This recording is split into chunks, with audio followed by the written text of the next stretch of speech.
Você já começou a escrita de um livro e parou porque não sabia o que fazer com aquela história? Se você já passou por isso, então fique aqui comigo porque eu vou te dar 5 passos que você precisa seguir para ter o seu livro escrito, sem bloqueio criativo.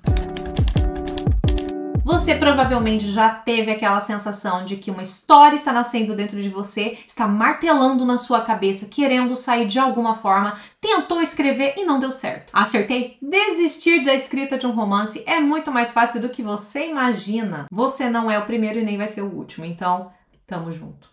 Infelizmente, isso acontece constantemente com outros escritores também. Eu mesma já comecei a escrever uma história sobre uma escritora psicopata que sequestrava os seus leitores e usava eles como inspiração. Tá, parei. E se eu tiver certa, sua história também não avança pelo mesmo motivo que a minha não avançou. Planejamento. Sinto muito, mas você vai ter que sentar em algum momento e começar a planejar mais a fundo a sua história, com mais detalhes. Ai, mas eu já planejei tudinho. Será? Será isso mesmo? Então por que o seu personagem age como um babaca quando perguntam o que ele quer? Ou quantos anos ele tinha na infância quando aquilo aconteceu? Sabe aquela tragédia que você deu pra ele? Você nem sabe quantos anos ele tinha, meu Deus! Vamos planejar? Vamos? Camadas. Quem aqui assistiu Shrek sabe que nós precisamos de camadas para fazer com que os nossos personagens sejam inesquecíveis. Mas também precisamos que a nossa história tenha consistência, que ela ande, que seja uma escada de transformação para o seu personagem, porque é isso que vai fazer com que o seu leitor continue virando as páginas. E planejar é o mínimo que você precisa para que você consiga escrever com fluidez. E agora eu vou te dar o ouro por trás do planejamento, do que eu faço para escrever os meus livros. Preparado? Passo número 1. Conheça o seu personagem a fundo. E quando eu digo a fundo, é a fundo mesmo, tá? Não vai ficar com preguiça de colocar lá qual é o signo dele,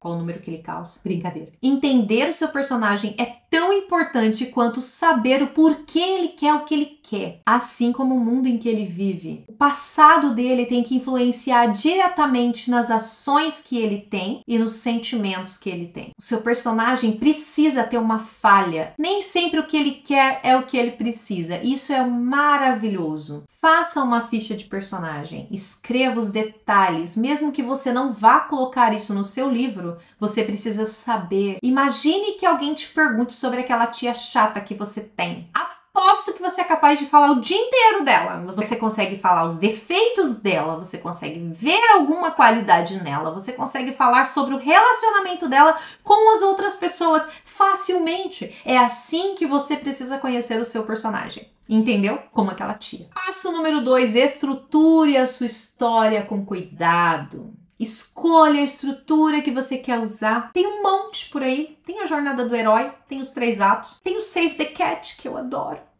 Escolha a que mais cabe à sua história. Escolher uma estrutura não significa que você vai colocar a sua história em uma forma. Significa que você vai usar a forma para adaptar a sua história. Isso é maravilhoso. Se você saber que a sua história tem começo, meio e fim, isso não me diz nada. Isso não vai dizer nada ao seu leitor, porque todo mundo sabe que uma história tem começo, meio e fim. Seria estranho fazer isso diferente, né? Mas eu acho que já aconteceu, assim, de colocar, sei lá, começar do final. Enfim, deixa pra lá.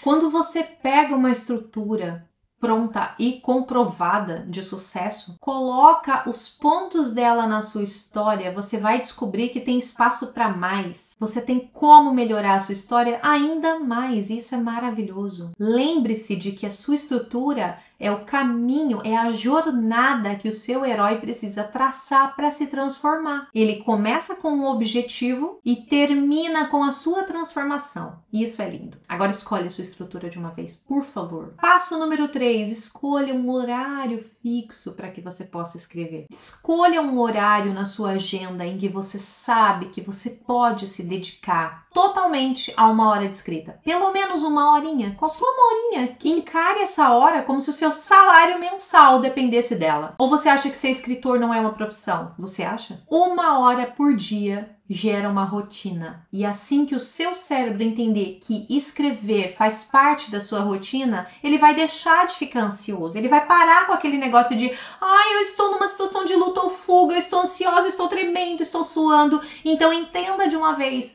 que o seu cérebro, ele vai reagir assim das primeiras vezes, mas quando você força essa rotina, ele vai deixar de pensar dessa forma. E enquanto ele estiver pensando dessa forma, por que você não usa isso a seu favor? O estado de luta ou fuga é ótimo para você escrever como se tivesse um assassino atrás de você. Só escreve! Número 4. Estruture as suas cenas com sabedoria. Cada cena da sua história tem que ter um propósito claro. Tem que mover a sua trama para frente. É uma escada. Cada cena é um degrau dessa escada que vai levar o seu personagem ao objetivo que ele quer. Faça uma lista das suas cenas. Analise cena por cena e se pergunte: se eu tirar esta cena daqui, vai fazer diferença na minha história? Se não fizer diferença, tira! Nenhum dos seus leitores vai gostar de ler uma cena chata, então, por favor, tira essa cena. Pense nas suas cenas. Uma dica que eu te dou é pensar na cena com um objetivo, um conflito que vai impedir que o seu personagem atinja aquele objetivo e um desastre. Ai, não deixa ele conseguir, por favor. É assim que as melhores histórias acontecem.